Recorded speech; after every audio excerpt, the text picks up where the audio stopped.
So I sent a thing out on Twitter, and several people gave me suggestions for videos to watch and review.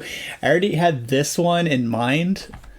This one has, let's see, almost 1 million likes, which I can absolutely, you guys, oh my gosh, you guys, I can barely stand even watching this video. It's so cringy.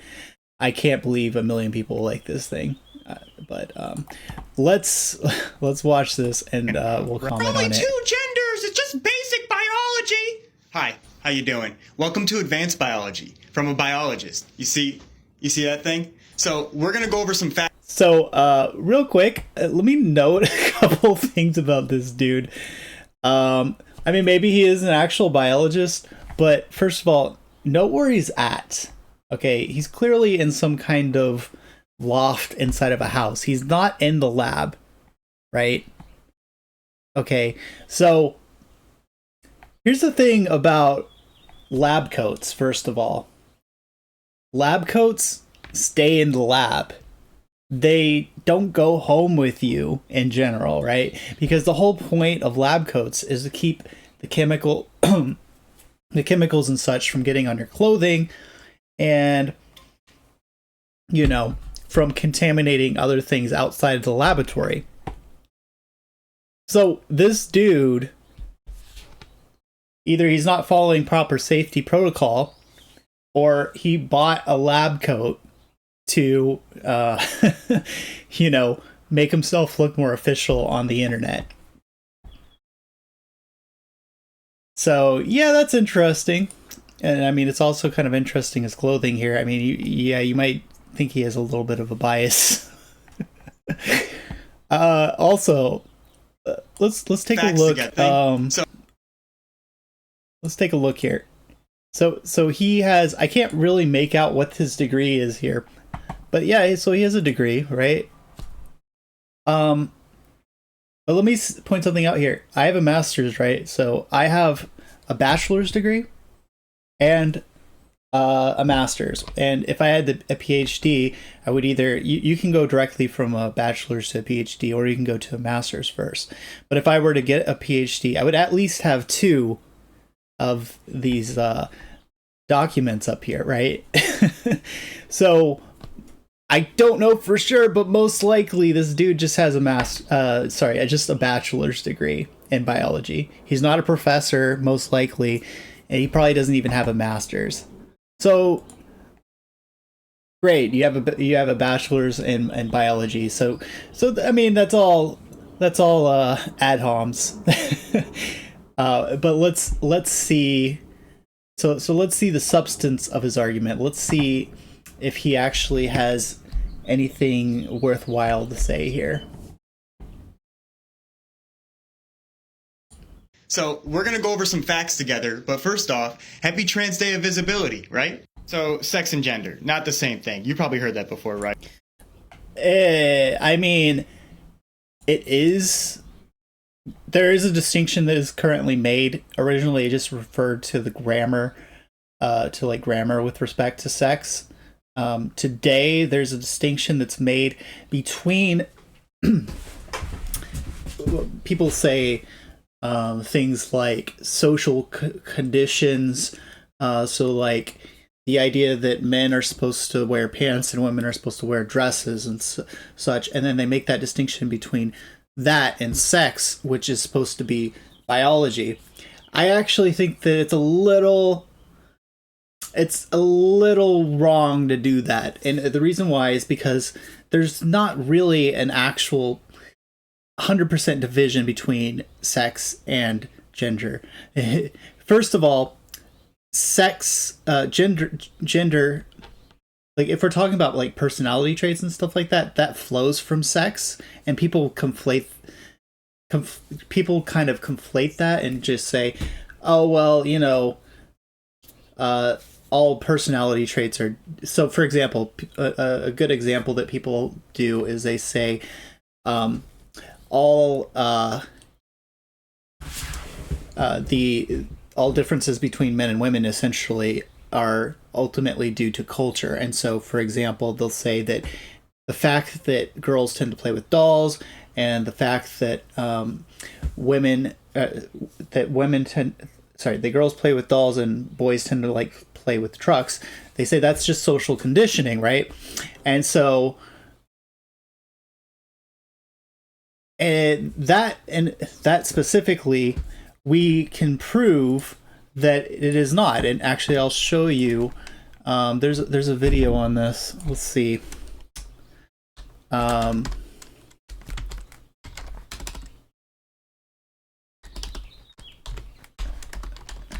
There's a study that somebody did on monkeys and dolls. Yeah, Troy. So let's just go ahead and watch this video, and I'll show you how this kind of gets conflated, because people will say, well, this is due to gender and sex is something totally different.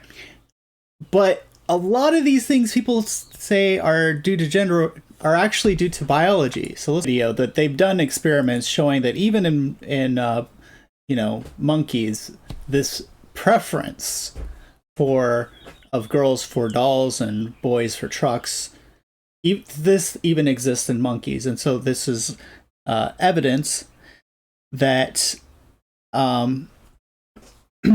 so this is evidence that it is not simply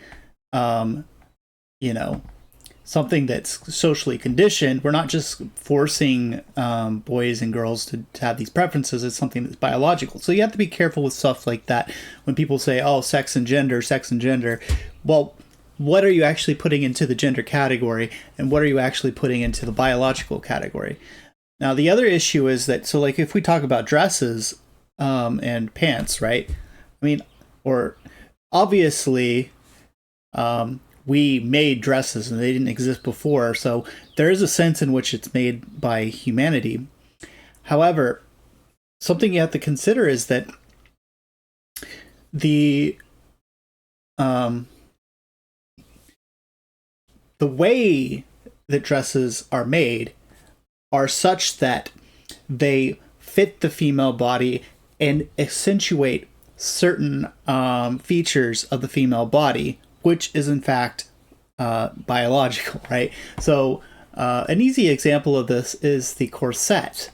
The corset's purpose is to lower the waist to hip ratio. And if you look up here, there's a great paper called The Cross-Cultural Consensus on the waist to hip ratio. Yeah, this is a good study right here. Essentially what they found is that there is cross-culturally, people prefer women with a lower waist hip ratio. So essentially people that are have bigger hips and smaller waist.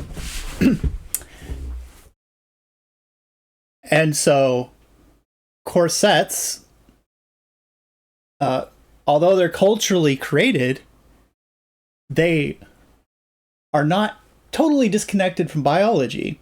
So it's not like sex and cultural conditions, what people want to call gender, are completely separate. They're still connected. One comes from the other. One's limited by the other. Cultural conditions are rarely disconnected from biology. It's rarely the case that that something is just arbitrarily made up for no reason. These cultural conditions have a reason, have a purpose, and it's ultimately grounded in biology. So, but let's continue with this video here. Right. It's because it's true, because biology actually has nothing to say about gender. You would have to look towards sociologists, anthropologists, or gender scientists for that. And that's why when you defer to your basic biology 101 class that you failed in high school, you look like you don't know what you're talking about, right? Gender is only loosely related to sex insofar as we've identified certain physical characteristics and have arbitrarily decided that this person belongs to this gender. But Exactly the problem. He's saying it's arbitrary, but even when we talk about cultural things, they're not arbitrary. They're based on biology. We make corsets to lower waist to hip ratio because the lower waist to hip ratio is cross culturally more attractive to to males. And so, yeah, I mean, it's also linked to fertility too. You can read that in the paper that I was cited earlier.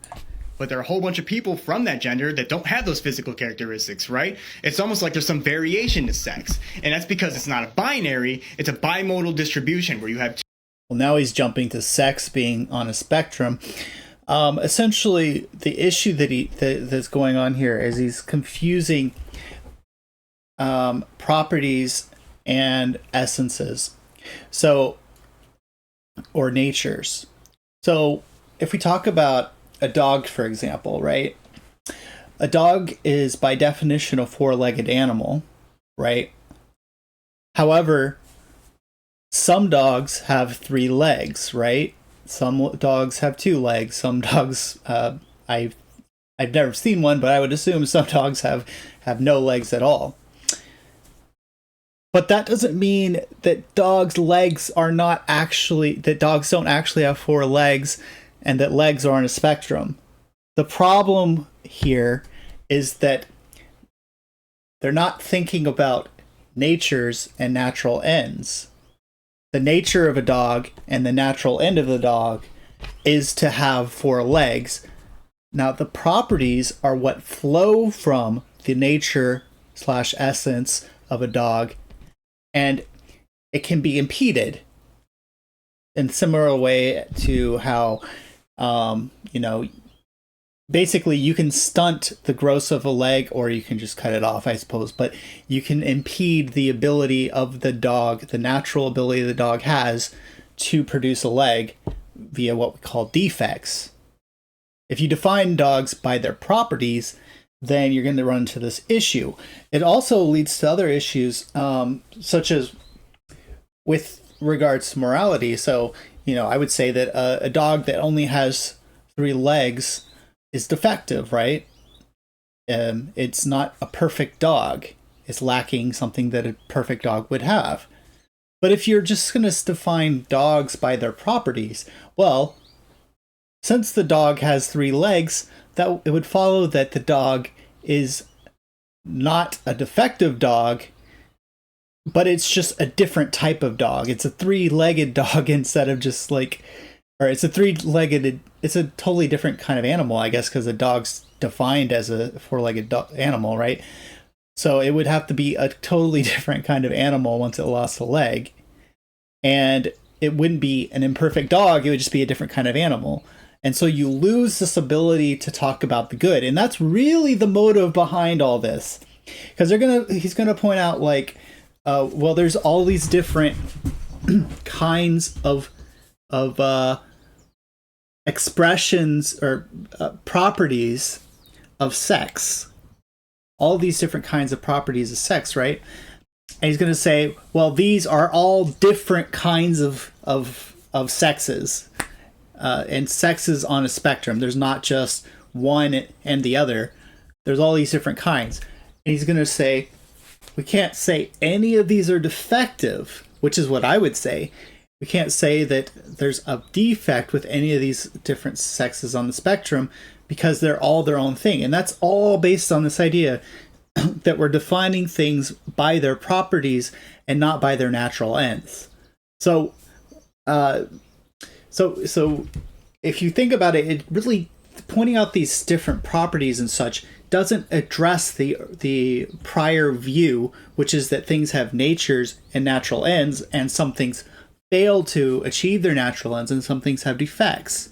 Because I can still say that, yeah, there's a bunch of different ways in which properties have failed to achieve the perfection. For example, if a male fails to, grow genitalia, right? That's not a different kind of sex. It's not on the spectrum of sex. It's simply a male who is defective, has a defect, right? So so these multiple different ways of expression of properties, and we're going to see this a lot because this is the foundation of all of the errors that these people make.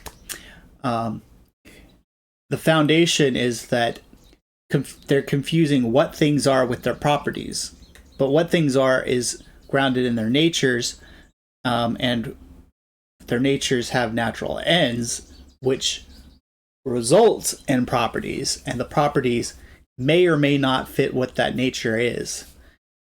So there are two sexes. There's males and females, and then there's defects of those sexes, which are still within the sex. The defects occurs on the level of properties.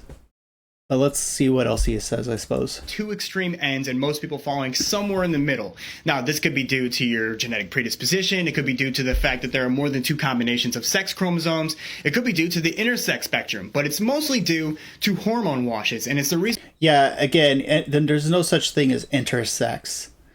There's intersex with respect to properties. If we could say it like that.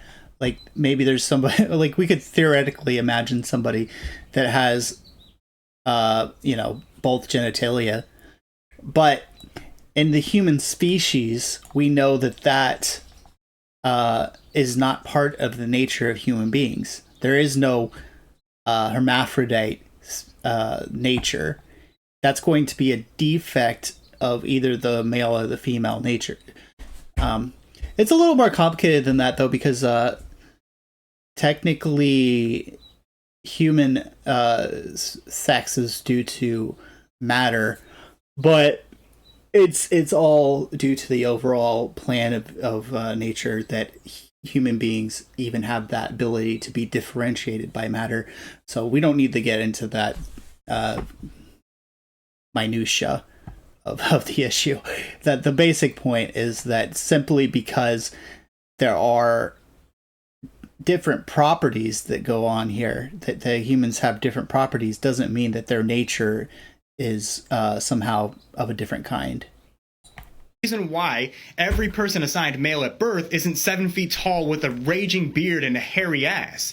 In fact, there is more variation within a sex than there is. Yeah, and that was never the claim. The claim was never that properties were, that properties don't differ. Like nobody ever claimed that every single human being or every single male is like perfectly masculine and every woman is perfectly feminine. That's a straw man of the position. You're redefining what makes something what it is in terms of the properties and pretending as if this is some kind of new scientific discovery. It's not. People have always known that there are more and less masculine men and more and less feminine women. This is nothing new. Between male and female. And by the way, you could be intersex. You could go your whole life being intersex and never know it. And the reason to that is because when you're born, nobody tests you. The doctor just decides what you look like and assigns you a sex. And well, I mean, are you really intersex though if you can't even tell? Like what are you even talking about, dude? And society then assigns you a gender that is traditionally associated with that sex. I really hate when people appeal to nature when they're trying to erase trans or gay people, because when you actually study the animal kingdom, the concepts of male and female cease to function as we understand them. When you're talking about creatures that have vastly different sexual dimorphism than us, species that can flip-flop. Yeah, but you just said we have sexual dimorphism. So I mean, yeah, you know, some fish can change their sex. Humans can't, right? So what?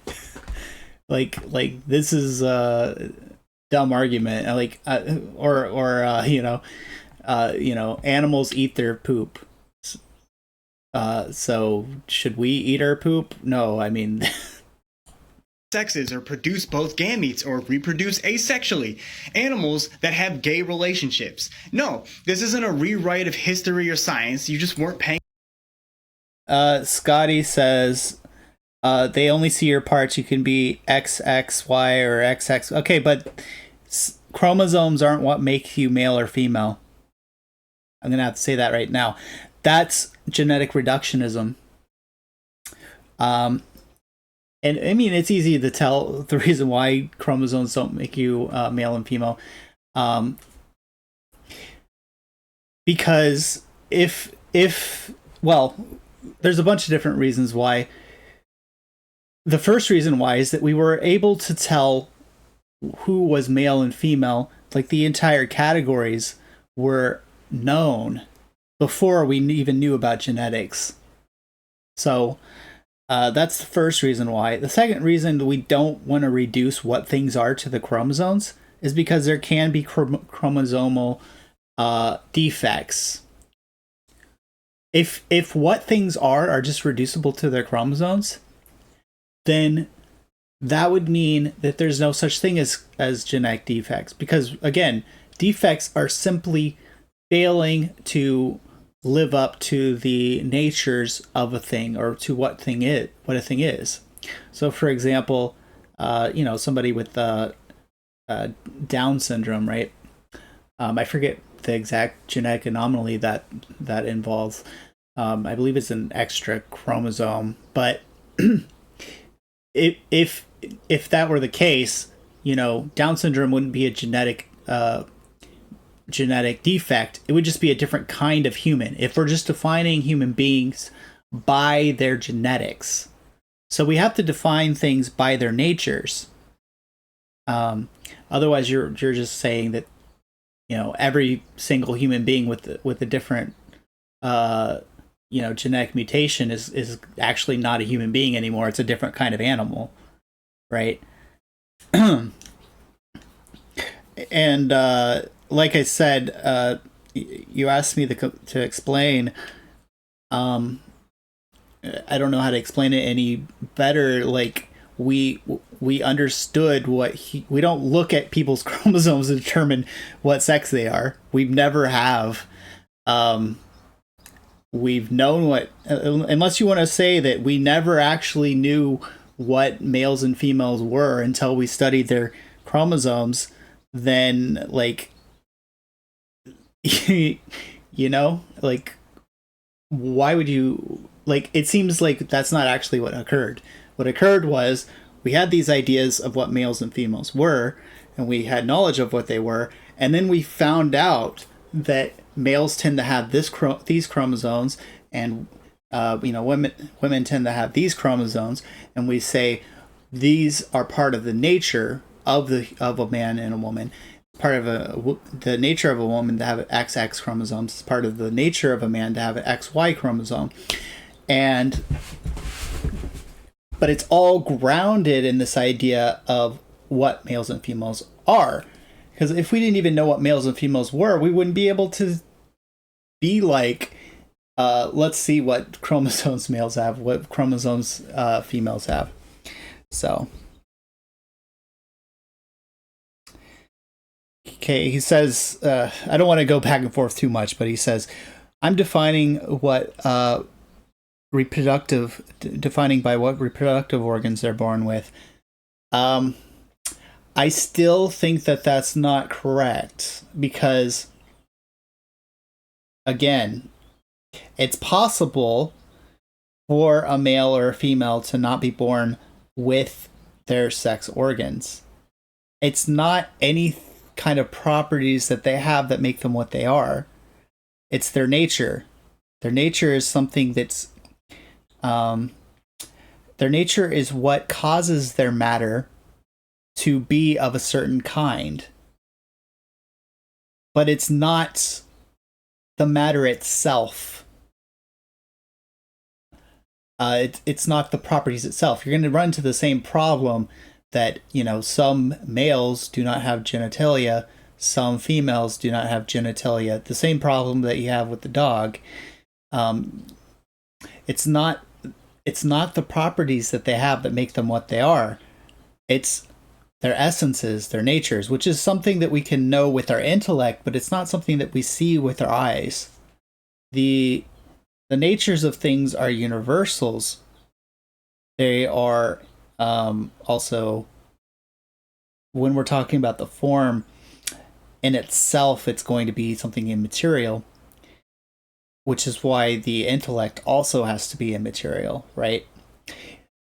So if you're thinking of defining things by the actual genitalia they have, or the number of legs that they have, or any of these things, although they can be indications of the nature that they have,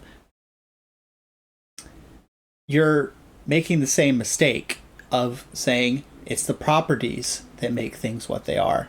It's not the properties, it's the natures, which is something that we can only grasp using our intellect, which we can't we get it through our sense experience, but it's not stopping there. It's not just our sense experience, because it goes beyond simply a sense impression. It's universal. So like what a dog is applies to all dogs. It doesn't just apply to one particular dog, right? It's a universal. It goes beyond a particular sense. It goes beyond just sensing one particular dog. When you see a dog, you see one dog, but somehow we know that we know something about all dogs by just seeing one dog. We know what dogness in itself is, such as that, you know, dogs have four legs. We don't have to study all dogs in order to know that all dogs are four-legged. That's because we have this intellect that goes beyond sense experience and abstracts these universals from it.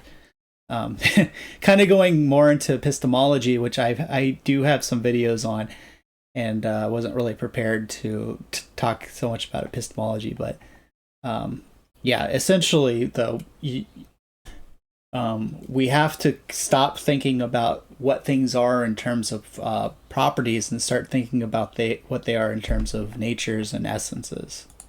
Paying attention in class. Let's talk about gender. It's a social thing, right? You got these roles and responsibilities that you assign to a specific group. Now, hear me out.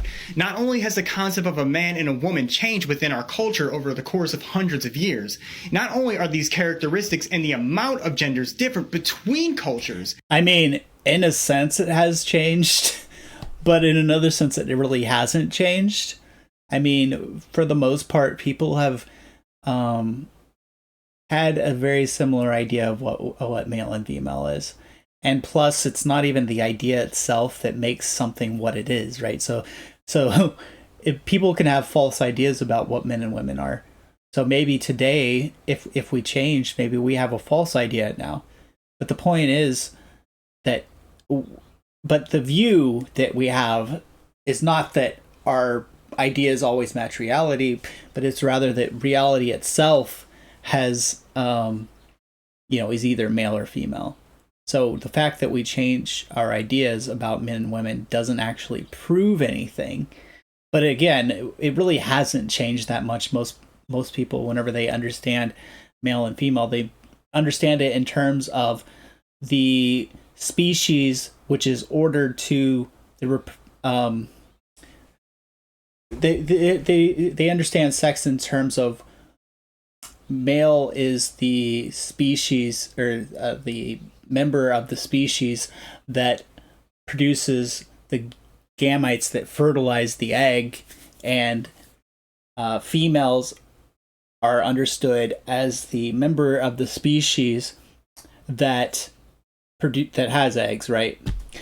And again, this is another way in which you can talk about this is another way in which we can talk about how properties can't be what we're talking about here whenever we're talking about what things are. Because boys do not have gametes until, they hit puberty. But we still say they're male, right? It's because they're ordered towards the natural end of producing these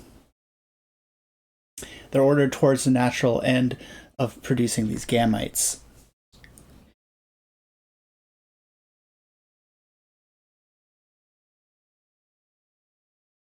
Yeah, Scotty, it's faster than typing, so I'll just say I can't actually accept super chats. It's I think they don't allow. I think I have to have a certain number of viewers per week or something like that to get super chats, unfortunately. But I appreciate the thought. But let's continue with this video. Not only has the concept of gender identity changed since the beginning of civilization, but between two individuals is a different concept of that gender identity. Okay, again, that doesn't mean anything.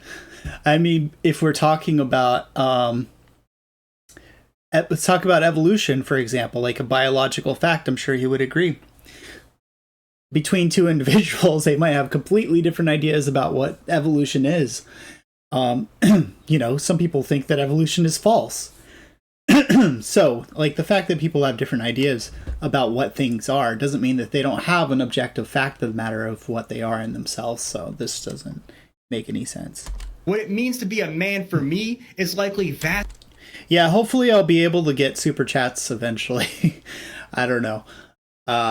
We'll see. But I don't know. I'm just doing this for fun, not really for the money, so. Vastly different for what it means to be a man for you. It's almost like none of this has anything to do with the chromosomes you have. Trans people don't just feel like a man or a woman, they are a man or a woman, or neither, or both. And dysphoria comes from the fact that we have applied physical characteristics to social categories. And the real mental illness is... So he's just making baseless claims. Like, why should I believe that they actually are... Like, you're a scientist, okay? You believe in science. Can you provide evidence that they are the gender that they say they are? Can you provide some sort of biological test to show that they are? Unless you can do that, all you're doing is repeating ideology. You're not repeating science. Thinking that 8 billion people can all fit into 2 arbitrary classifications. And no, nobody's turning your kids trans. Nobody would have anything to transition from if you didn't apply something to them that they don't identify with. Thanks for coming to my TED Talk. All right, well, that guy's... God, I can't listen to that again. That guy is really annoying, and I've been waiting to respond to that guy for a while. So let me go to my Twitter page, because some people linked some other things for me to respond to. But yeah, I mean, that guy's like... oh, I'm a biologist, and he doesn't even provide any real biological evidence. He's just, you know, making assertions. Where is it?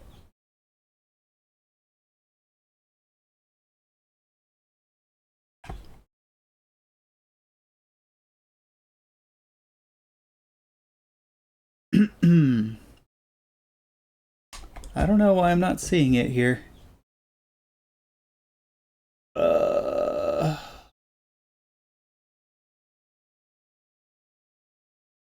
Let me... I don't know. I guess I'll search for it. I'm confused. I thought that I had... maybe I gotta just be missing it. No, it was under... Oh, here it is. Okay. Let's see what we got here.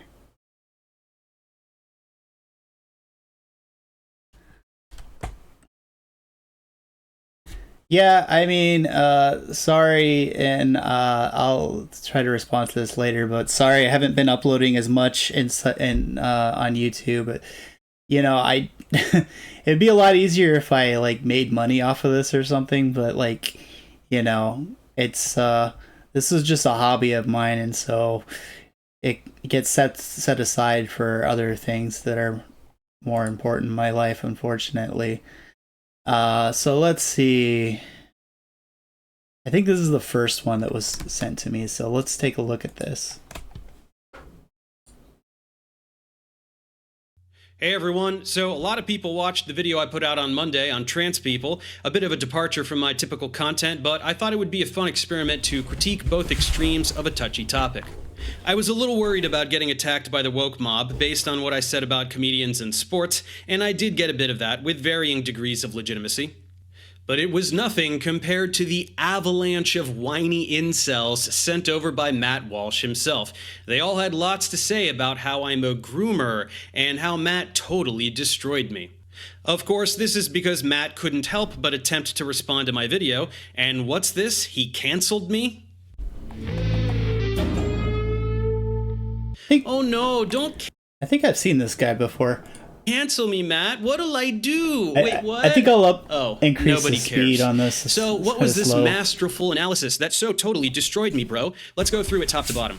Let's go through this together. Everybody seems to be furious about trans people. Half of us are furious that they exist, and the other half are furious about what the other half is saying. I mean, it's not really that it's not even really about trans people so much. It's about this ideology that people are trying to push that says that there's no objective distinction between male and female. And, the purpose of that obviously is to try to remove, like I said, natural ends. And they just because natural ends mean that there's a purpose and that there's something that you ought to do.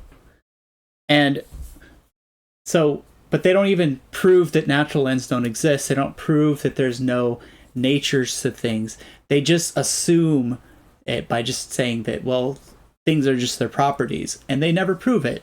But they just make this claim, as we saw earlier. But let's see how this guy approaches it. Probably going to be the same thing. I'm just going to tell you guys right now. I would like to jump in and see if I can clear up some of the ways that people are talking past each other. Now, it's no secret that I'm a bit on the liberal side, but rest assured, the left is not going to get away scot-free on this one. They're missing the mark on a few key points. But as tends to be the case, it's bigots on the right who are the main problem, so let's start there. We're off to a rough start. Putting aside Dave's smug, know-it-all tone and demeanor, something that seems to be a matter of instinct for people like him, so I'm not going to hold it against him. Smug, know-it-all tone, Matt? Pot, meet kettle. The real problem is that in the very first sentence, he's already wildly and intentionally mischaracterizing his opponents. In 30 seconds, he gives us a straw man and an ad hominem. A straw man and an ad hominem? Look out. The two favorite phrases of every internet narcissist incapable of actual discussion. No, Matt, what I said is neither of those things. It's called hyperbole. I know that's a big word for you. Here's the definition. An exaggerated statement or claim that is not meant to be taken literally.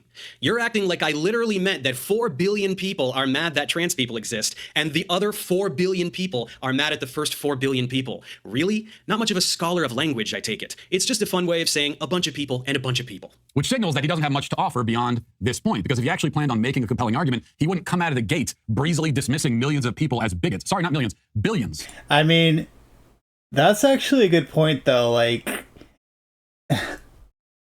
these people disagree with you. They're not. It's not about hating anybody. Like, I don't care.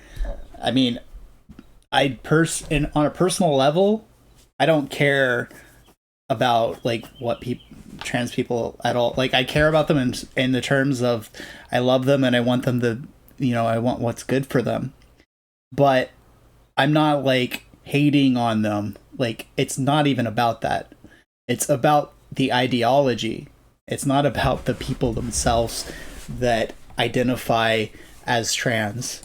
Sorry, which billions are we talking about? You're now blending the two halves statement and the bigot statement for some reason. I said it's bigots on the right who are the main problem. That's true. There are bigots on the right, and they are problematic. That is not equivalent to saying everyone on the right is a bigot, as is evidenced by the large numbers of conservatives who thanked me for my video, saying that they learned a lot, despite your minions mindlessly repeating. Yeah, but dude, you're still just saying that anybody who disagrees with you on whether sex and gender are objective things is just a bigot.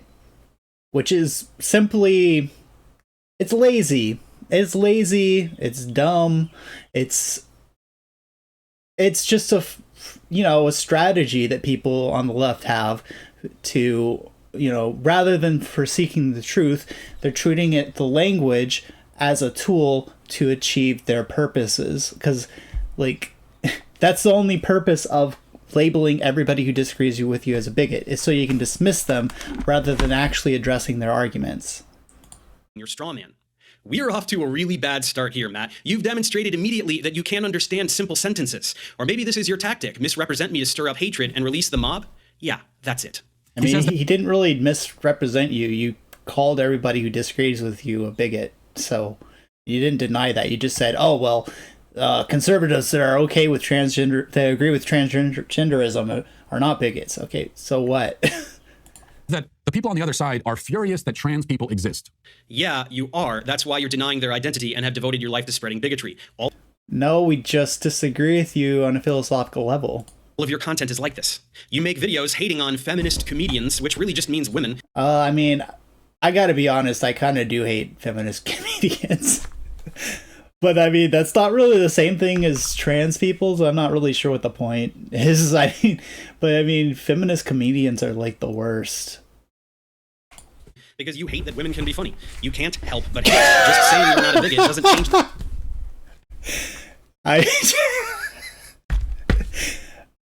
Yeah, that's it. I just hate that women can be funny. It's not that they're cringy as hell. The fact that you're a bigot. Sorry. We're not furious that trans people exist, but rather we deny the underlying premise of gender ideology. Right. To deny the identity of trans people, you call it an ideology to pretend that there's an institution to rage against. Overall, it's a mess, and we're only 30 seconds in. Let's continue. The primary issue is people who deny transgenderism.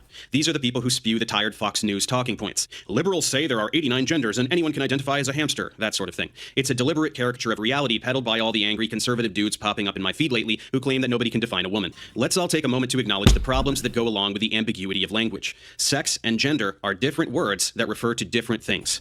Yeah, but I remember just refer back to what I said earlier about how they're not actually completely different. There's overlap.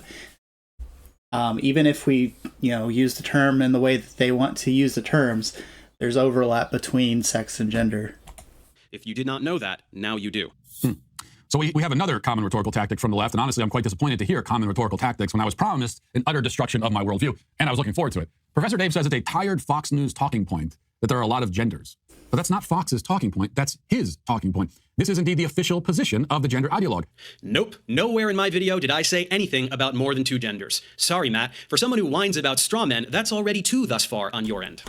I mean, to be fair, I actually didn't watch the previous videos, so maybe he's right, maybe he's not, I don't know. Yes, it is indeed a Fox News talking point, which is just a way of saying the dumbest things that conservatives say, because Fox News is a primary outlet for conservative propaganda. I mean, I don't watch Fox News, but okay. Activists have said things resembling that, and you run with it and accuse other people of saying it too, like you just did to me. But anyone who actually watched my video knows I didn't say that. Don't you guys hate it when liberals find the most batshit insane QAnon KKK weirdo raving about lizard people and pretend that he represents all of you? Then maybe stop doing that yourself.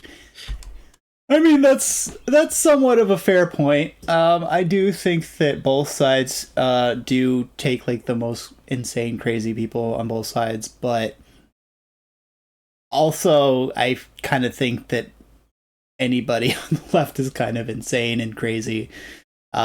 Simply, defining,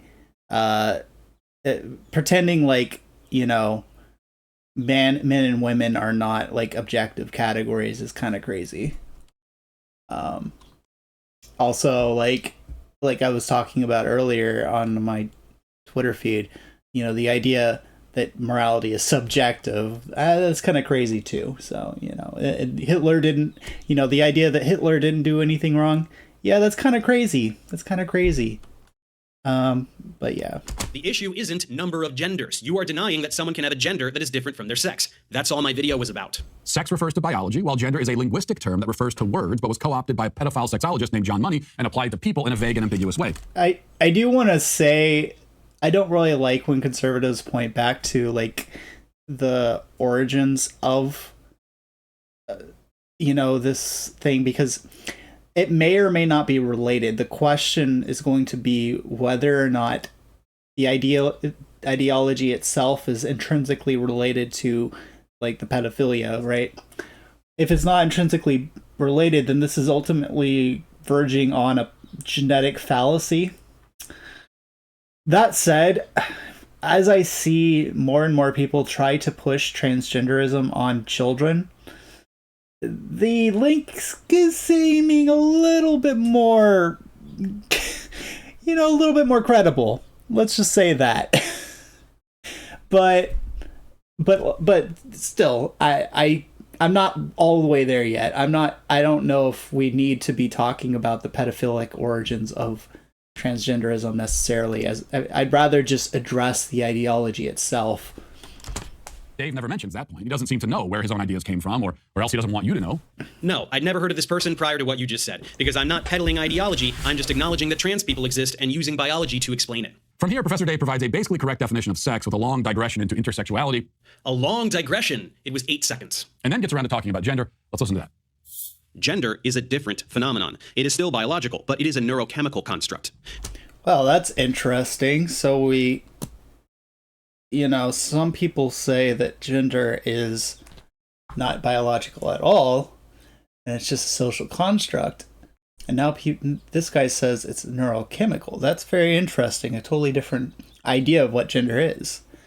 I wonder if everybody's in lockstep on that on the left. Now, I don't remember if the guy previously... I think he basically said it was a social construct, the last guy that we were watching. So it does seem like there's a little difference here. Let's see how this develops. This means that ultimately it is still genetic in basis, but it absolutely is not determined merely by the sex chromosomes. It is tremendously more complicated, and researchers are still working to understand the biological basis of gender identity. Human psychology is complex. People need to deal with that. Thoughts and feelings are ultimately chemical phenomena. We all have a neurochemical profile that guides how we think and feel. Okay, so you're saying that gender is how you feel. I suppose you're going to say that it has to... He's defining he's going to ultimately define, just making predictions here, it's going to ultimately define men and women in terms of what they identify as. And then he's going to say that that's related back to their feelings, perhaps their feelings of femininity and masculinity. And let's say if you feel more feminine or more like a woman, quote unquote, then you're a woman. And if you feel more masculine or more like a man, quote unquote, then you're a man. So let's see if that's how that develops. But I think that I see where this is going. And part of that is gender identity. The reason that we are just now becoming equipped to differentiate between the two phenomena is that in the vast majority of humans, somewhere between 99 and 99.9% of all people, gender identity aligns with biological sex. So gender identity has a neurochemical basis because it's a feeling, and feelings can be traced back to brain activity. Okay, sure. I'll buy that. Thank you. You are officially accepting the main point of my entire video. Anything else? I will note that to reduce it down entirely to genetics, I feel like that's an oversimplification. I'm not sure that's exactly what he's doing here, because I think he mentioned that it's complex, but I do want to make it clear that it is very complex, and there's more to the way that our thoughts and feelings develop than simply genetics, obviously. There's also, different factors and development that can result in different genetic expressions even. And also, if you're not a determinist, right, you would believe that certain behaviors... Well, even I don't even know if determinism has anything to... Well, maybe it does in an indirect way. But anyway, the way that you choose to act can influence your behavior, your thoughts and feelings. We call these habits, right? If you form a habit towards certain virtues, you're going to have certain feelings about that and certain attitudes about that. It's going to become easier to perform those virtues as you form those habits. So it's not, so even, it's related back to your will in a sense. It can be related back. Obviously, some of it could be genetic, but some of it could be related back to your will. Also, obviously, cultural influences could affect it. I mean, I would assume that, or at least a lot of people on the left would say that the attitude of hatred towards, what they would say is hatred towards homosexuals or whatever, they would say that that's a cultural thing. It's not due to genetics. Would say that feeling is due to social influences. And so also it's possible for social influence to play a role in how men and women feel about their quote unquote gender identity. So again, there's a lot of different factors that can go on here beyond genetics, and I don't think he's denying this, but I just want to make that clear. The question is whether those feelings reflect reality. That's the question. An anorexic person feels that she's overweight. The feeling is a biological phenomenon in the sense that it's happening in her brain, in the same sense that a man feels like a woman. But we understand in her case that the feelings are disordered, incorrect, wrong, delusional, and so we work to treat her brain, her feelings, to more accurately align them with reality. Matt, this is the best you can do? In the case of someone who is anorexic, there is a disconnect with something that is objectively measurable and quantifiable in the external world. If they feel like they weigh 300 pounds and they objectively weigh 100 pounds, that's not the same thing as gender identity, which occurs exclusively in the brain. Okay, but why should I care? So, yeah, they're playing with word games here a little bit. Because they're just redefining gendered identity as the feelings that people have in their brains. But the ultimate thing is going to come down to this. What are they? Right? What are they? And as I mentioned, it doesn't seem to be true that we can define what things are based on the properties, which is essentially what this is doing. This is identifying what they are based on the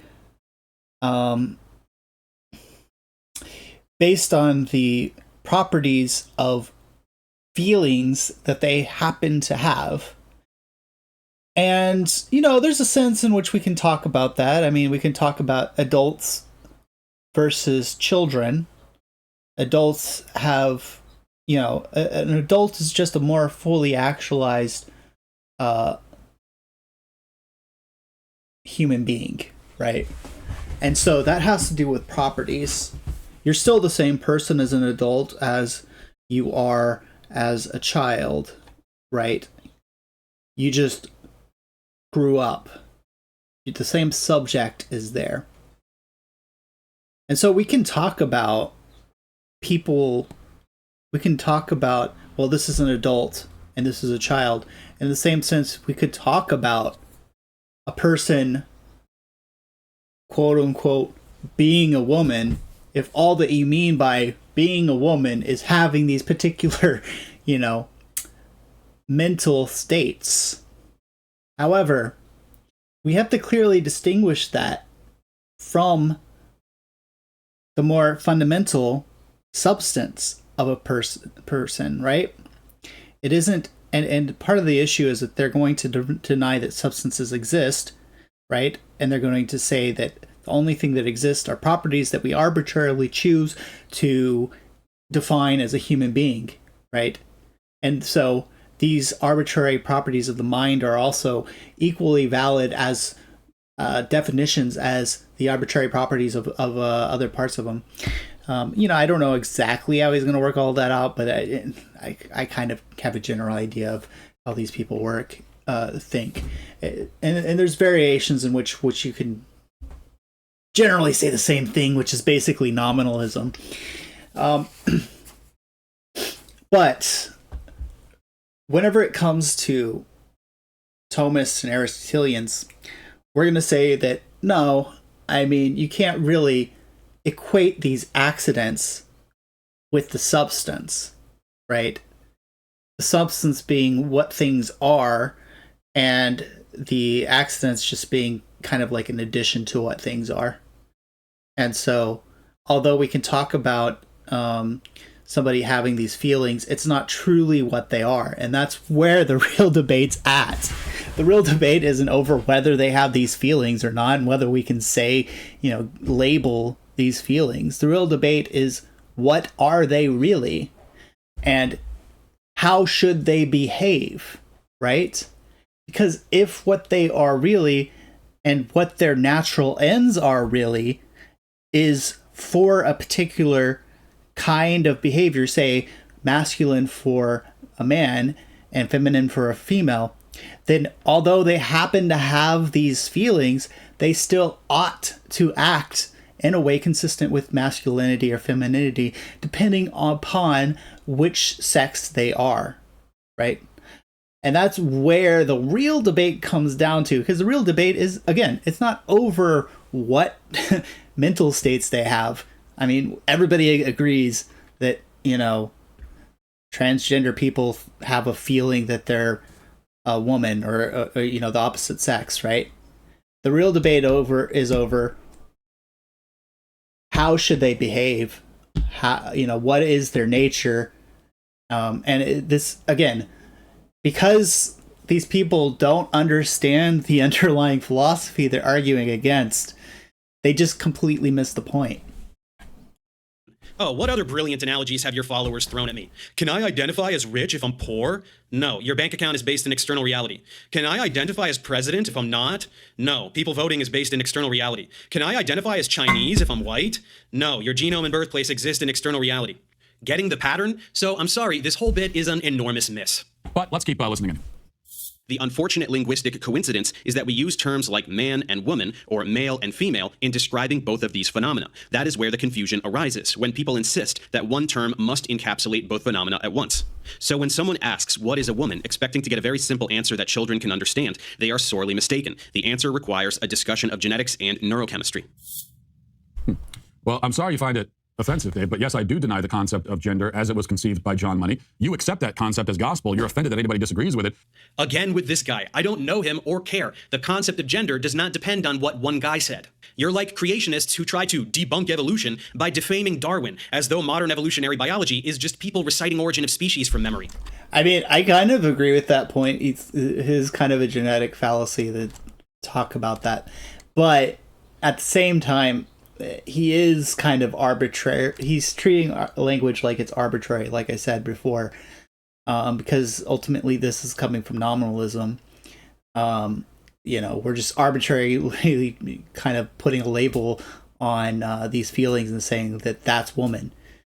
And not only, I can also point out that that's not how most people use the word woman, first of all. And you don't get to just use language however you want. You have to use it in a way that helps us communicate with each other, and that means using language which is within common use. And that's another issue here, because essentially what you're doing by using these kind of weird new definitions of man and woman is confusing things. You're not seeking truth. You're creating confusion, and that's problematic. And that goes beyond the whole thing. That like what things are is an objective fact of reality. It's not simply a label that we're putting on things. And I think that's where you're really going wrong here. Either address what I'm saying without tethering it to some disingenuous talking point, or admit that you can't and have to poison the well instead. Meanwhile, you say that the definition of the word woman is complicated, but please note that it's complicated is not a definition. So you still haven't defined it. No, I did. I defined it in the context of sex, which is the chromosomal definition that you like, and then I defined it in the context of gender, which is anyone who identifies with a gender identity of female. Okay, I mean, again, okay, yeah, I mean, the same question's going to come up that he's going to always ask, like, what is it that they're identifying as? So, like, you have to be able to say that, for example, it's somebody who has feminine feelings or something like that. You're still not really saying what it is. So I don't know. Let's see what he says. This is associated specifically with brain development. You and all your willfully ignorant followers can pretend that there is no scientific basis for this, or you could just type some things into Google Scholar and check the literature for yourself. Here's one, Neurobiology of Gender Identity and Sexual Orientation. Let's browse through some other titles, shall we? Okay, so are you saying that there's a specific, that what is being referred to, because that's the question. What are you referring to when you're identifying something as female? You're not just referring to somebody who identifies as female, because that's kind of circular, right? Because you're not identifying it. It's kind of like, say, yeah, it's because it doesn't identify it. It pushes that further. It says, yeah, because like it doesn't identify what it is. You have to be saying there's something here that we're identifying as female. And so it sounds like what you're doing here is you're saying that there's some sort of group of neurochemistry, maybe a bunch of different kinds of neurochemistries, which lead people to identify as females, and that is actually what female is that group of that group of neurons. But when somebody identifies as female, are they saying that I identify as a group, as this group of neurons? Is that what they're saying? Because that doesn't seem like what you're saying. It seems like what you're saying is they identify as this group of neurons that cause this person to identify as female, and whereas female still remains undefined. And you're just pointing to neurobiology as if this somehow defines what it is, but it doesn't. Because the neurons that they're talking about in neurobiology isn't what female is according to you. It's the fact that somebody who has this all this is showing you is that the fact that somebody has these this neurobiology causes them to identify as female. It doesn't say that this is what female is. So you're still not answering the question. Sexual differentiation of the human brain, relation to gender identity. Ooh, this one talks about the hypothalamic uncinate nucleus. You know about that, right, Matt? Ooh, science words. Wow. Like, you're not answering the question by just pointing to science. It's like science of the gaps, right? Science. So there's science. Science leave the gaps. Science will answer all of our problems and everything, and you just have to study science. Like. Oh, and this one is about the human infundibular nucleus. Brain feminization. I wonder what that means. And the papers just keep coming. If you disagree with the findings of these papers, I look forward to reading your peer-reviewed rebuttal overturning... Yeah, but we don't disagree with the findings of the paper. It's just, what I'm asking you is the paper saying, that, unless the papers are saying that these unless these papers are saying that this neurobiology that we're discovering is what it is to be a woman, then you're not actually saying what it is to be a woman. These papers don't address that at all. I mean, maybe they address it somehow. I haven't read the papers. Maybe it addresses it somewhere, but simply the fact of the matter that there is neurobiology that causes somebody to identify as a woman, that isn't really saying what a woman is, unless you're saying that neurobiology itself is what a woman is. But you're not. Hopefully he clarifies. I kind of doubt it at this point, but let's see. It just seems like he's just saying, "Wow, science! Wow, big words," and as if that's answering the question. That's not. An entire subfield of neurobiology with your non-existent expertise. Let's reiterate, because this really is the main lie for you, and everyone who mindlessly repeats, "What is a woman?" condescendingly on a video they didn't watch which defined it. Earlier, you admitted that you're cool with sex and gender being different things, and you are aware that we use the words man and woman with reference to both terms, and I gave you both definitions in my original video. Wait, let me read this. What is a woman? Sex. An individual with a pair of X chromosomes for the most part. For the most part. Well, that's exactly the problem with that definition. Gender. Well, I mean, just the note. I mean, I believe, I'd have to go back to be for sure, but I believe a lot of, birds, for example, have completely different chromosomes, sex chromosomes, than human beings do. So, like, defining it in terms of chromosomes, again, makes zero sense. It's not chromosomes that make things what they are. It's not genetics that makes something what it is. It's something beyond all of these properties. Okay, gender. An individual who identifies with a gender identity of female. Again, what does that mean, though?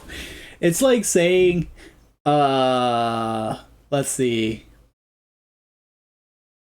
Let me think. It's like saying a dog is defined as something that is a dog. It's like saying that. It's circular. It's saying, yeah. Because you can remove the whole identifies with it. That's not even important. The point is that you're identifying a gender. You're identifying female as the identity of being female. It's circular. It's like identifying a dog as being a dog, which is, of course, true, but it doesn't really tell you what a dog is. I mean, I hope you guys can see the issue here. It's kind of convoluted with the way that the language is, but yeah. And just now. You just didn't like what you heard and are refusing to interface with it, so you can placate all the people who were pestering you to respond to my video, even though you have nothing legitimate to say. Nearly every binary has been shown to actually be a spectrum, and it doesn't matter how uncomfortable it makes conservative people. Wait, what? Nearly every binary is a spectrum? Like what?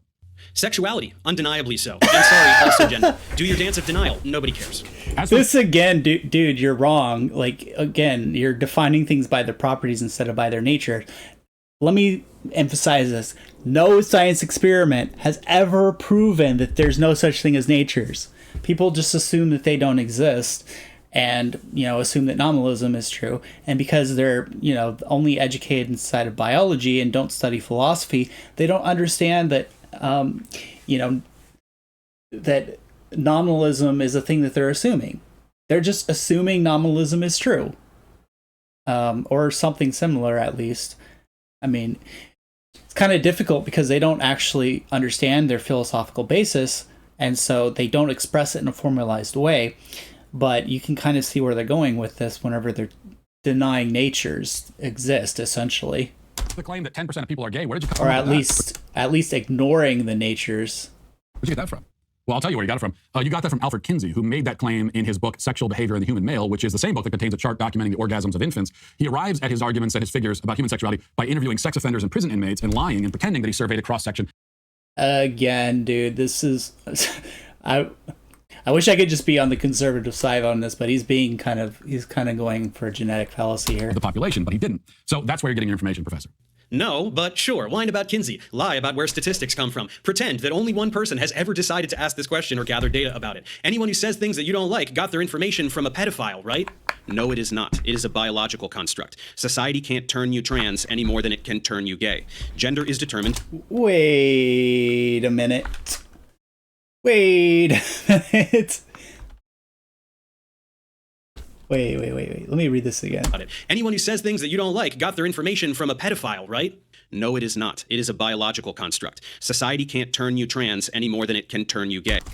Well, what if somebody decides to... What the heck? I mean, what if somebody decides to identify as trans identify as a woman, right? What if somebody decides to identify as a woman because peer pressure. Like, what? Why is that impossible? Like, unless you're saying, again, unless you're saying that the neurobiology is in fact what makes you a trans person and not merely identifying as a woman, then then you could say that society doesn't turn people trans. But that's conflicts with your earlier definition that simply identifying as a woman makes you a woman. You have to say that no, it's not identifying as a woman, because anybody can identify as a woman. I could, if I wanted to, I could identify as a woman, theoretically. So, so the question is, if we're talking about, so the question I have for you again, is it identify as a woman? Is that what makes somebody a woman? Or is it, I have this neurobiology which causes me to identify as a woman, whatever the hell that means? Or in other words, is it this neurobiology you're identifying that makes somebody a woman? Is that what it is to be a woman? But again, that whole it's so messed up, because the whole idea is based on this idea that, like, the whole reason they group these neurobiological things together. I haven't read those papers, so maybe they do it differently, but the way he's presenting it is that these neurobiological things are grouped together in such a way only because they correlate with somebody who identifies as a woman. Right? And so that would mean that it can't be the neurobiology that is what makes somebody a woman, because the person who identifies a woman isn't necessarily identifying as this group of neurobiological traits. So these are two completely different things. It's very contradictory and nonsensical. Gender is determined biologically. His indictment of conservatives was complete without ever approaching the vicinity of any one of our actual arguments, and then he turns to criticize liberals to prove how fair and objective he is by slamming them for not being liberal enough. This is astounding. It's the dumbest and most blatantly dishonest thing you said in the entire video.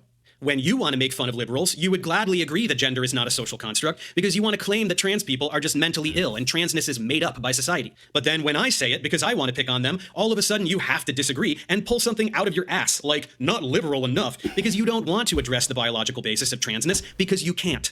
What unbelievable hypocrisy. And why did you stop here? Of course, you can't show anything beyond this point in my video because it's all things your viewers would agree with.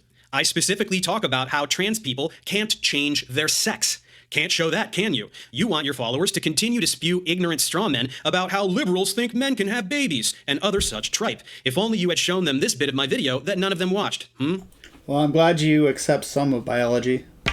And the parts about comedians and sports? No way. You've got to keep those viewers outrageously polarized and foaming at the mouth. How else? Let me respond to this question. Quick question. How would you respond to a transgender biological male who's a progressive Christian who says God gave them a female nature? Well, I mean, I would have to see evidence of that, basically. I mean, like, what evidence do you have that that's the case? Generally, what we're going to do is we're going to look at again, when we're talking about these things, we have to remember that it comes from abstraction. So we'll look at the sense experience and abstract from that whether somebody's a male or a female. So I think that, yeah, they would just have to show me some kind of well, I mean, the fact that you say that it's biological male already proves the point that they're not actually actually have a female nature. Like, they would have to be a biological female. There's but like I said, I would have to see some sort of evidence of that. Like, say, if somebody came to me, basically, if say, I mean, I don't know, it's kind of crude, but like, if somebody came to me and I thought they were a female, but they were actually a male, like, there's certain characteristics they could show me that would prove that they are actually a male rather than female, or at least provide sufficient evidence for that.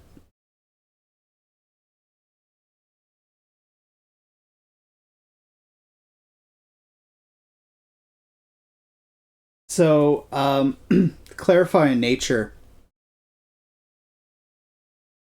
Nature goes back to what a thing is, again. So, like, a dog, right? Oh, you're talking to okay. Well, just to clarify, nature is going to go back to what a thing is. So a dog has the nature of a dog. Female has a nature of a female. Although, again, it's a little more complicated whenever it comes to males and females, but we won't go into that. Let's just keep watching this video at this point. So you're going to get those views. He also says that society can't turn you trans, totally ignoring the fact that in our society currently, and only in our society, only in the West, there's been a manyfold increase in trans identification. If that's not society turning people trans, what is it, Dave? Well, Matt, see if you can wrap your brain around this concept. When a society is accepting of a particular identity, more people will feel free to publicly identify that way. Yeah, I mean, that's true.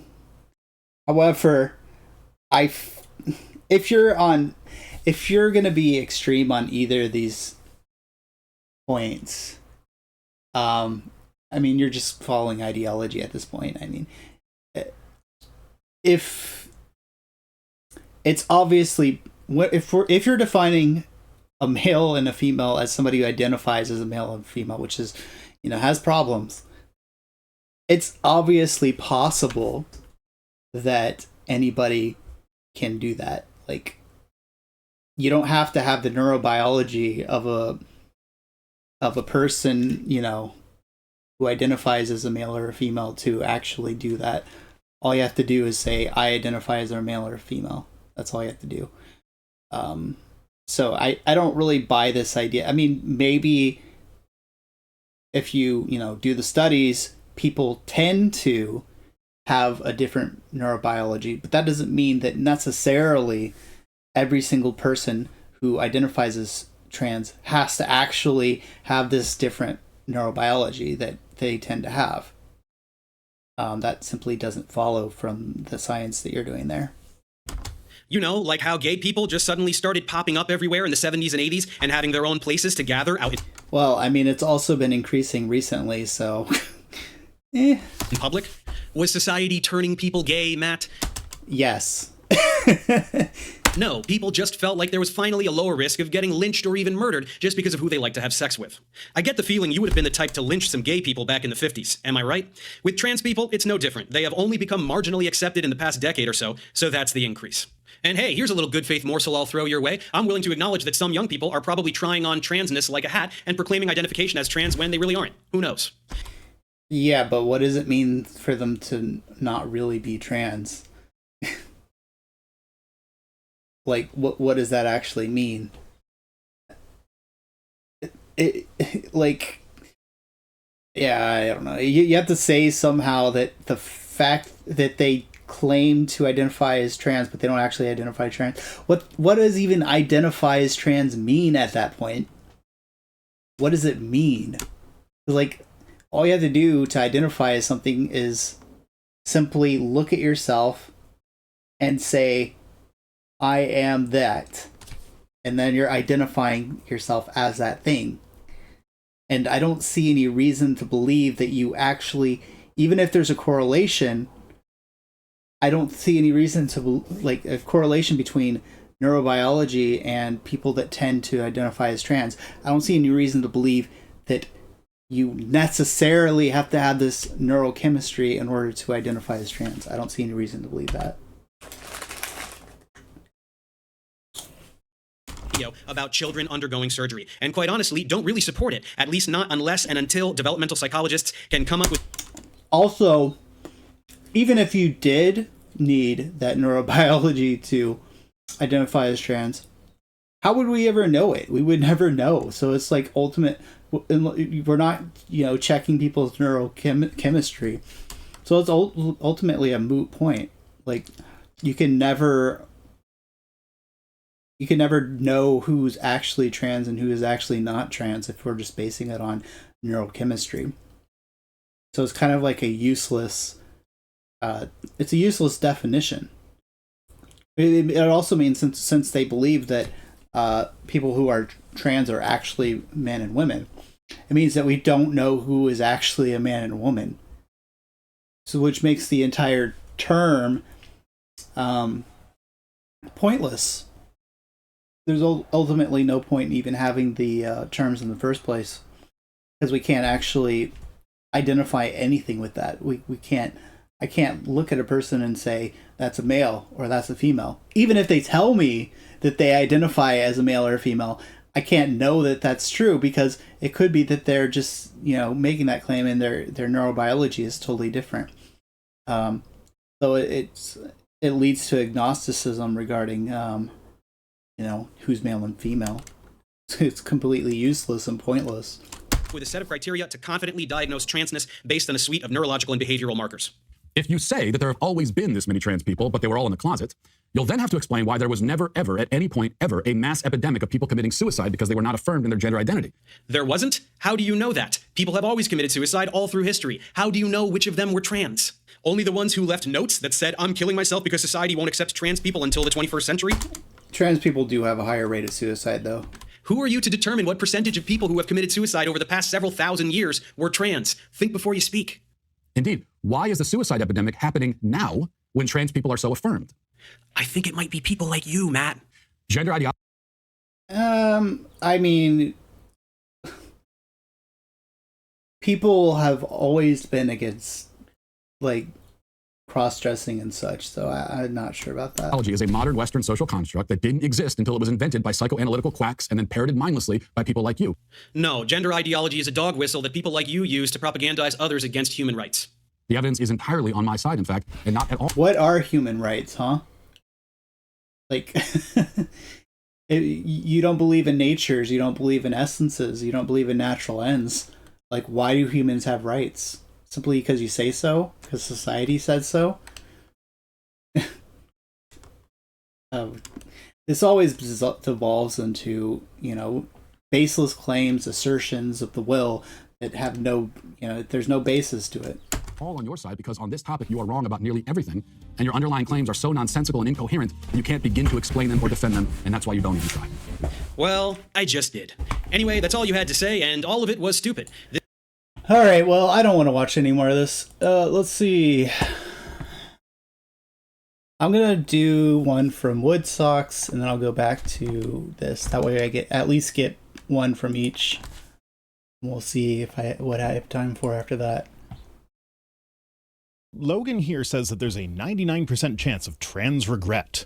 He doesn't give a source, so I looked into it. Turns out, 8% of the respondents to the 2015 US Transgender Survey reported detransitioning, with 62% of the detransitioners having retransitioned, leaving only 3% of the original respondents having permanently detransitioned.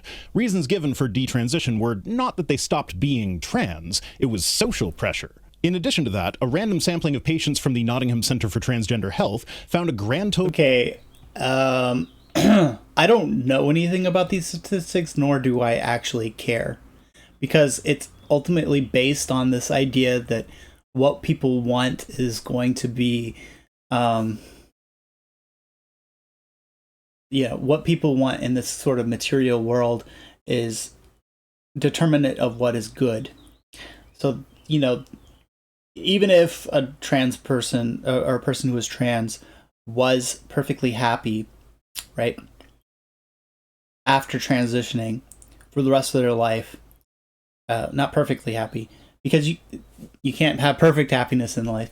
But even if they had some semblance of happiness afterwards, it wouldn't follow that it's good, because you're already assuming an atheistic worldview where this life is all that there is.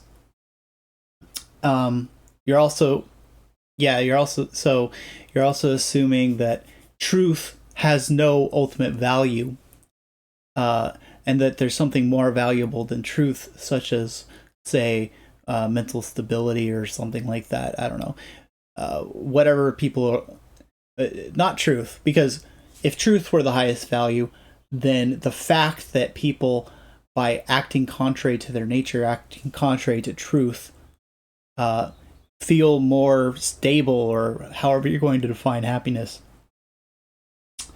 wouldn't be enough to say that it's good. Because if truth is a higher good, then we have to seek after that higher good above whatever this happiness idea that you have here. So yeah, I reject any philosophy that says that truth is not the highest good, that God is not the highest good. All of this is demonstrable, and your view of, relativism of happiness and goodness is going to lead to the destruction of society, and it's a waste of time. Let's see about this, because that was a short one. Let's do another one from Woodstock. It's another short one. One of the weirdest things about the anti-trans crowd that I've found is that no matter how much peer-reviewed scientific research you throw at them, they always have excuses as to why it's not valid. Not specific critiques of any particular study, mind you. Well, I mean, science is a completely wrong subject of study. We're talking about philosophy here. We're not talking about science. That's where people get confused. Do not argue science with transgender advocates. The problem is that they're nominalist and they're relativist, and they deny the existence of God. They deny the good. They deny that the truth is the ultimate good, and that as Aristotle said, the contemplation of truth, especially divine truths, is the ultimate good.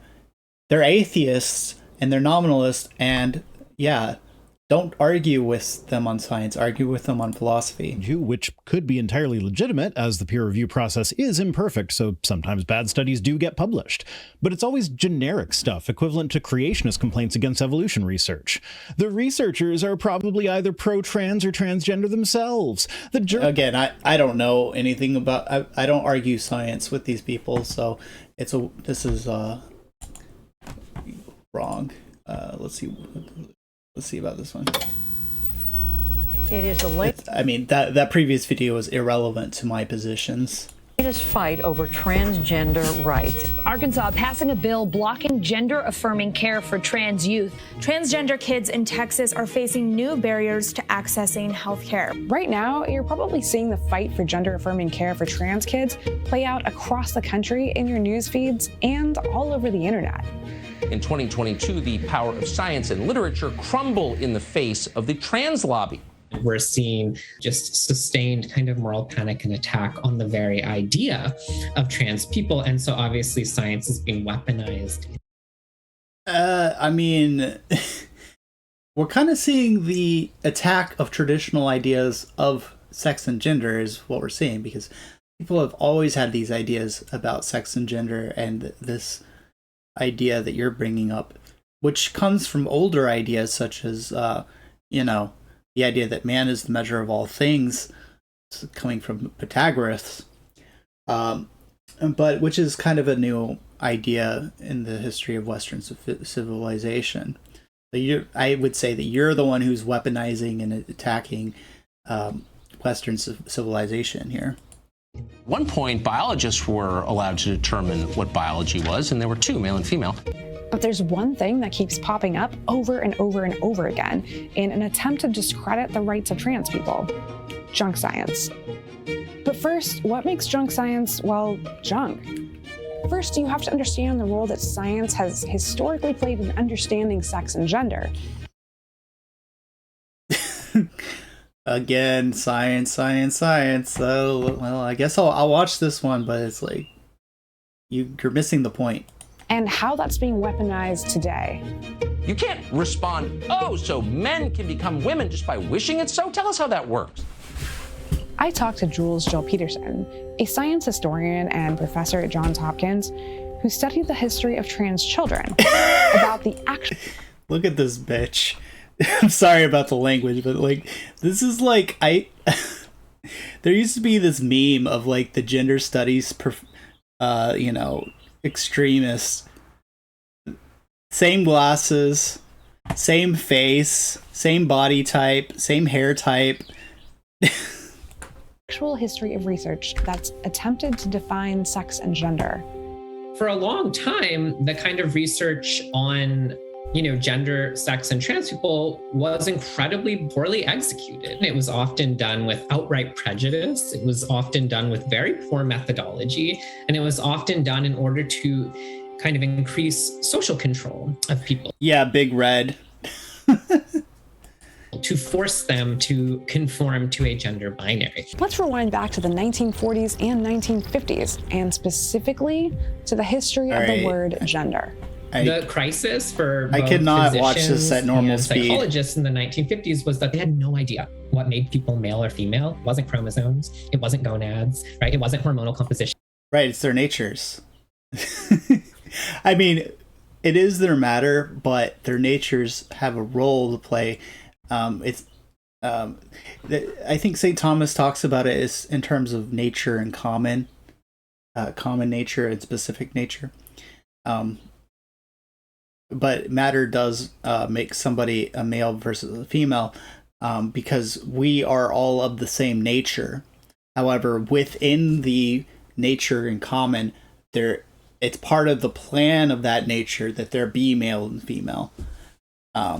And they're differentiated by the matter because we don't want to say, basically, to get into this, we don't want to say that male and female are completely different species, right?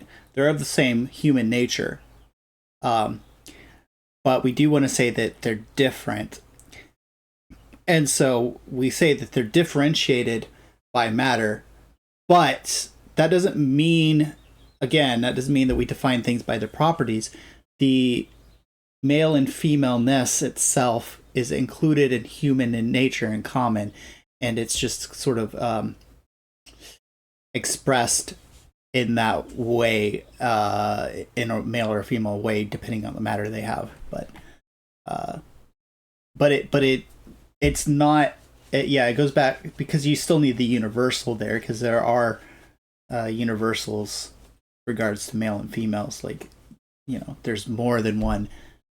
The term male applies to more than one male, so you still need to go back to the universal, and this is something that these materialists don't accept, that there actually is something in common, and that's why they go to it's just a label, it's nominalism, right? Because they can't accept these immaterial universals. It wasn't genetics. They couldn't find any one facet of biology that predicted reliably, right, who would be male or female. And then they were encountering all these people whose bodies didn't match how they felt on themselves. As I found. Seriously. Again, this idea that people didn't know that there were masculine women and feminine men. Like, come on, people knew that. This isn't a new thing. You're just pretending like it's a new thing so you can pretend like it's something that came out of science. When I was reading the medical records, they would assign intersex children a sex, right? And they would enforce surgeries and hormones on them to achieve that sex. Because they are one sex or the other. But then the child wouldn't identify with that sex. And it would cause. But it doesn't matter. So much hardship. Who cares what they identify with? And so gender was sort of created just to make. It matters in the sense that we want people to identify with the sex that they actually are. But the fact that somebody identifies with a particular sex doesn't make them that sex. Right? It's an actual fact of biology. Conceptual distinctions. Peterson says the war against trans people actually has a basis in the same tenets that enforce scientific racism historically. We could talk about a kind of history of scientific racism that lots of people are familiar with. It was basically sort of projecting social hierarchies, right, out into the world. White Northern European scientists just kept discovering that they were apparently the superior race, right? And you see this sort of shift. What does this have to do with anything? Like, nobody's saying that. What?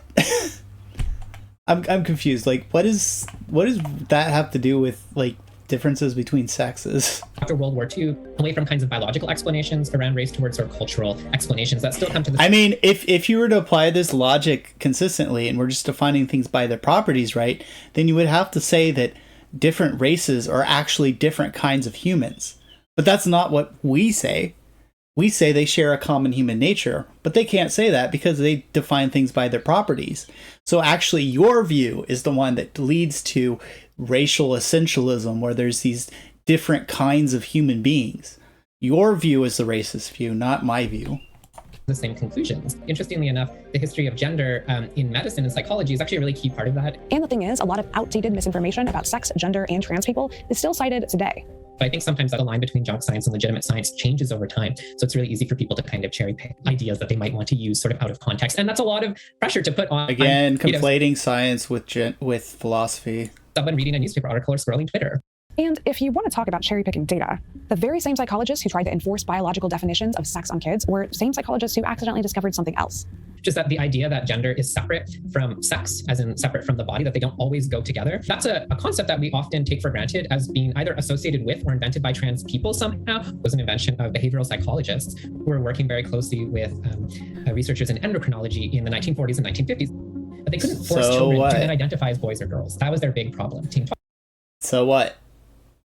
About this like I mean, if somebody identifies as a toaster and you can't force them to identify as a human being, do we start pretending like they're actually a toaster? Series of papers in 1955 published at Hopkins, they say gender is basically just your sense of being a boy or a girl. And science has come a long way. It's increasingly understood now that gender isn't a binary. Peterson says there's still a lot of misconceptions masquerading as scientific consensus. The biggest right is that there is scientific consensus on what makes people male or female. I mean, there kind of is, but I do want to say, again, people on the right, stop arguing science with these people. It's not science, it's philosophy. That's the issue. What makes people trans? The anti-trans side invokes really outdated scientific concepts. The idea that, we know what makes people male or female. It's either genders or our idea of chromosomes. Anyone worth their salt will tell you XX and XY are not the only chromosomal combinations for humans. So how and why should we debunk junk science? Before I even decide if I would want to debunk something, I first just want to contextualize, where did this data come from? Their work may have been past peer review 20 or 30 years ago, but it wouldn't today. And we don't need to go far to see moral panic. A 2018 study by a Brown University researcher suggesting that peer pressure can make kids trans led a journal to republish a corrected version. But that same study is being used against... Yeah, I'm sure it was corrected. I'm sure that was not allowed to continue to exist. Trans kids right now. So I think actually the tools that we would bring, right, say to debunking race science or other kinds of just extremely unscientific, but also extremely objectionable weaponizations of scientific discourse, I think we can use those same principles. And so if we start from a point of view where we're unafraid to say, like, look, I don't like junk science directed at trans people because it harms trans people and it's bad science, right? All right. Well, again, so, I mean, there's this real big problem we have in modern society where it comes from logical positivism, this idea that the only way to know anything is science, and we have this sort of worship of science, and it's the only thing taught in schools as well. We don't teach philosophy, and I mean, we do, but not in general. And so people get this idea that, well, if we prove something, we have to use science. But then it leads to things like this, where people think that they're arguing science when they're really arguing philosophy, and they don't even realize it. Okay.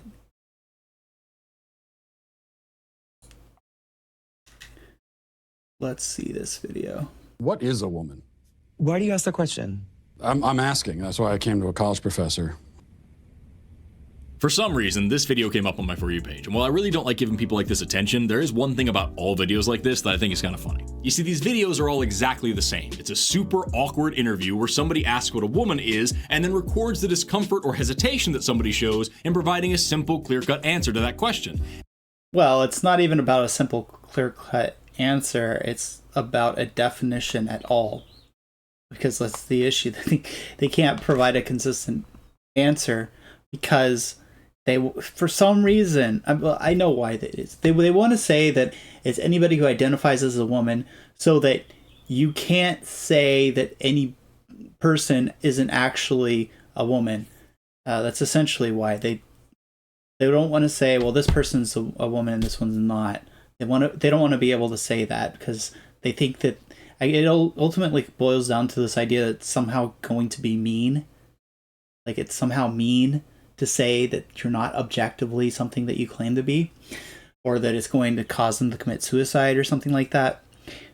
Which is something that we don't apply anywhere else. Like one thing I like to ask liberals is, like, let's say, for example, that teaching children that evolution is true, let's say that actually leads some people to become depressed and commit suicide. If that's true, if that were true, right, would you be okay with stopping teaching evolution in school? None of them are going to say yes, because we have the sense that teaching truth is more important. It's more valuable than people's feelings and even people's lives. Like, we will die for the truth, and we should die for the truth. And yeah, so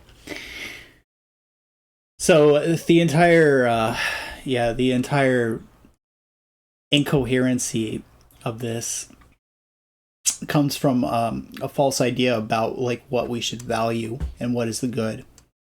And the end conclusion of all of these videos is, look how funny it is that this doctor, this scientist, this college professor, this lawmaker, this activist, this woke liberal whatever can't even tell me what a woman is. Aren't they all so silly? And of course these videos are all kinda.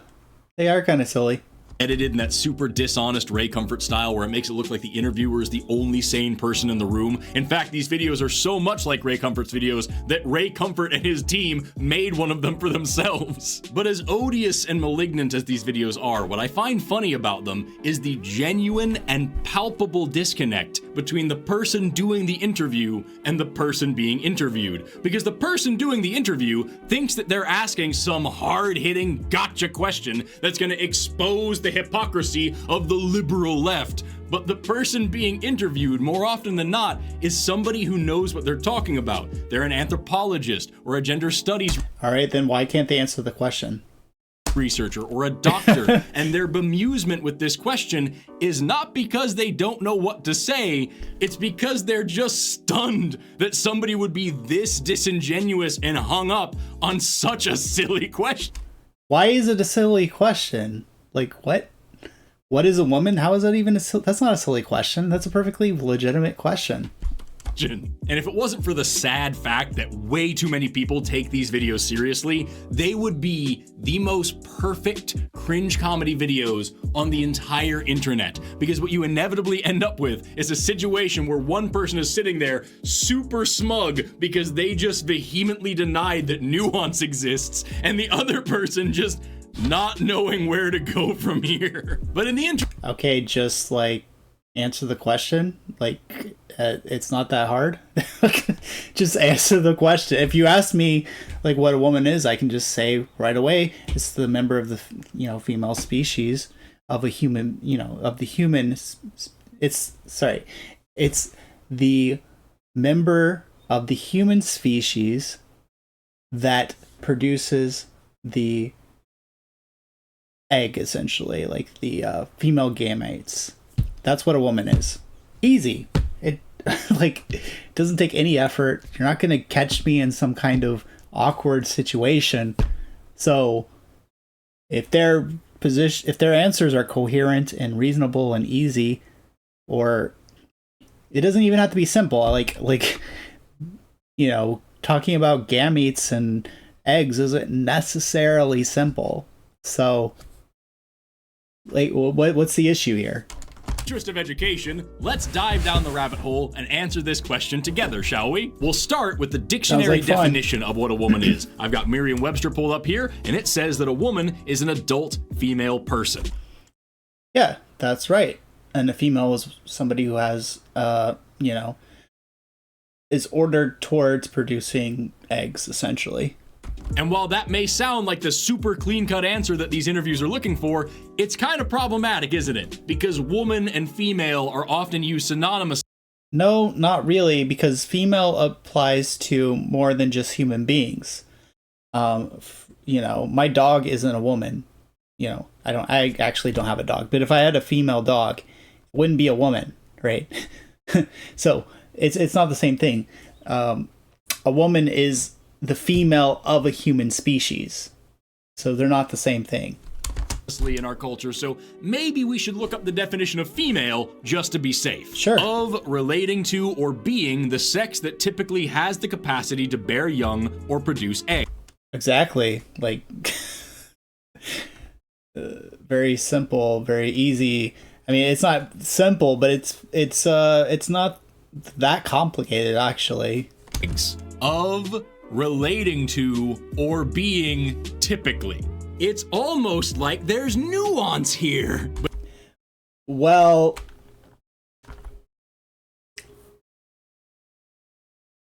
yeah, because there's a little issue with this definition. I will say that, because capacity can be a little bit of a fuzzy word. So, by nature, an infertile woman has the capacity to bear young, but in actuality, you know, they might not have to because they're infertile, right? But that's why. So it can mean either thing. It can be either mean that it, you know, by nature has this capacity, or in actuality, with respect to like the properties, it has this capacity. And I guess the reason why they're saying typically is because they're talking about the properties here, which again is why I'm pointing out to you that we need to talk about how it's ordered by nature. What is it ordered to? So even a woman who doesn't produce eggs or doesn't have the actual capacity to bear young, that she's infertile, she's still ordered to the end of, you know, bearing children.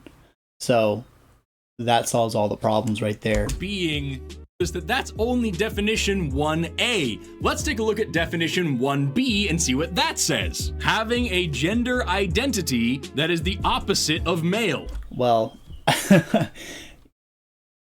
yeah, I mean, this is since 1828. How much you want to bet this was not in the 1828 definition? You know, let's just say that. I mean, this is a new idea.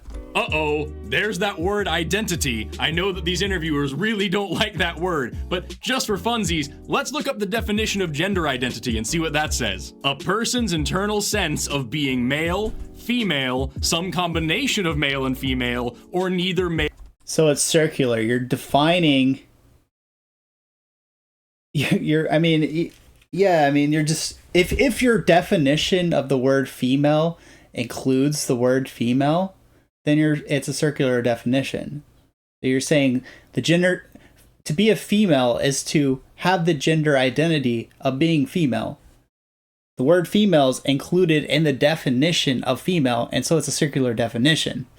Like, this is not hard. I don't understand why these people don't get this. Male nor female. So in summary, when we take into account the fact that whether or not you can have children doesn't actually define who you are as a person, it seems that the dictionary definition of a woman is an adult human with an internal sense of being female.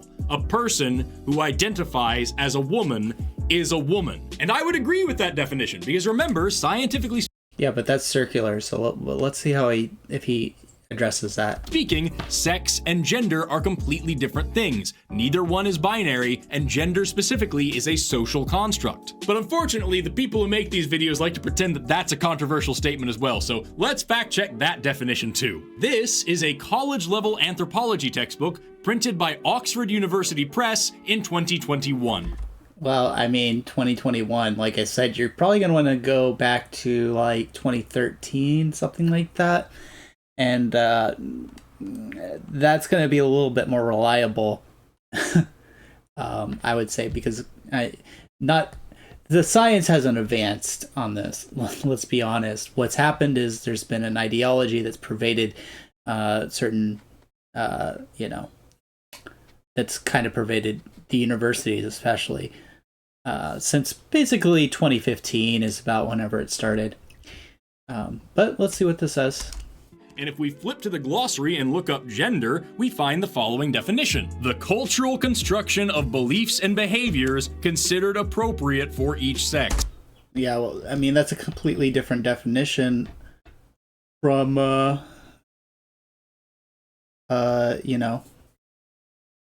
I guess he said gender identity, but whatever. And note the wording there. Each sex, not both sexes. Because if we actually open the text and find where they talk about gender, we get this paragraph.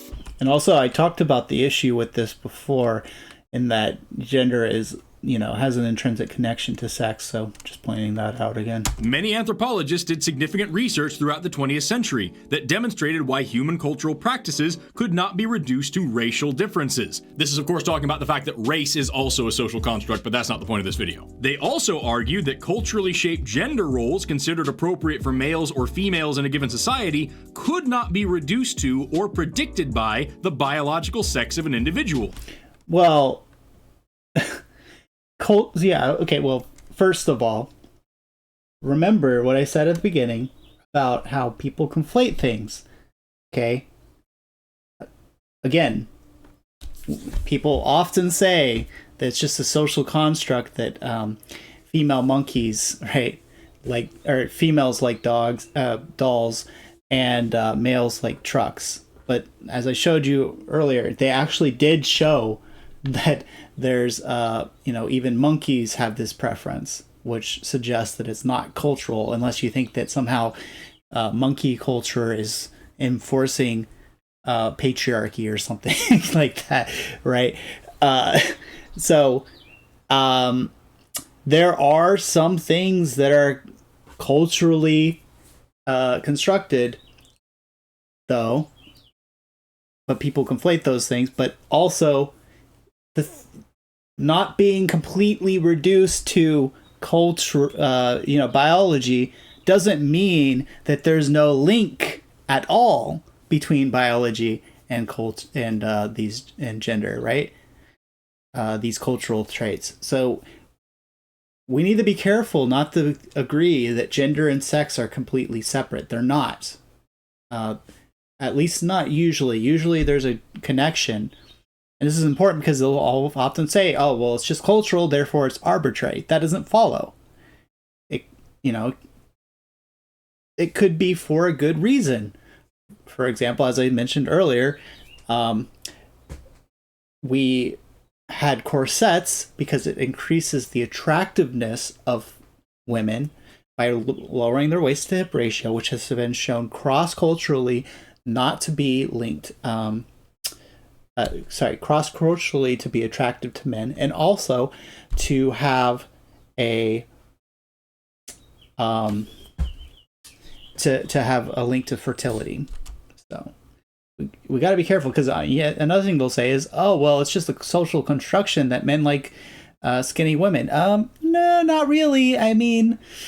It's if you're curvy, if you have a low waist to hip ratio and you're bigger, sure, but typically people who are bigger have a higher waist to hip ratio, and that's been shown to be biological attractiveness.